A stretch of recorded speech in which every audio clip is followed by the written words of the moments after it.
I remember running through tall grass, moving whatever direction the wind wasn't blowing so it hit me hardest, then turning around and jumping so I felt like I was flying. The wind rushing by me, lifting me up and up in my mind till I'd come crashing down in that soft tall grass all around me. And I remember how she would always land just after me. Like clockwork, I'd go up and down and she would always land just at the corner of my eye, a moment later. Now maybe she could just jump higher than me, or waited a split moment after I went up to follow, but her impeccable timing had me convinced that she could control gravity, always spinning it in her favor. I asked her if we could turn it off. Gravity. Just for a moment, just for the two of us. And she'd play along saying that she could try, but that while it was easy to turn off, it was rather hard to turn back on.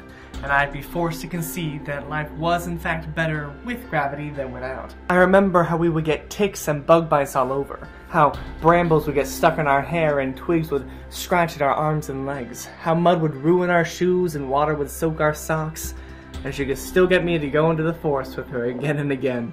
How she shattered my inhibitions built up by years of computers and air-conditioned rooms with little more than a kiss. She told me how much she loved any spot in those pretend forests stuck between suburban homes that was far enough away that no matter what direction you looked you couldn't see any houses. And she told me how as she grew up, there were less and less of them. I remember the happiest I ever made her.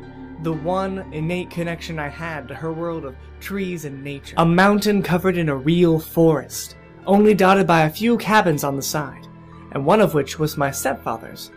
That forest had been my playground as a child, a landscape for my imagination, the final attempt of my parents to hide me away from the world of TV, video games, and the internet. I hadn't been back in years, but she was smiling so hard the entire way there. I took her to the few landmarks and special places I could remember from when I was a child, and she took me to places I'd never known were there.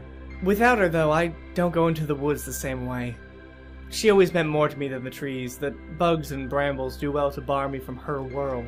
But when I have time, I like to walk down a forest-covered path, remembering the two of us running through the leaves. Talk to you later, my friend.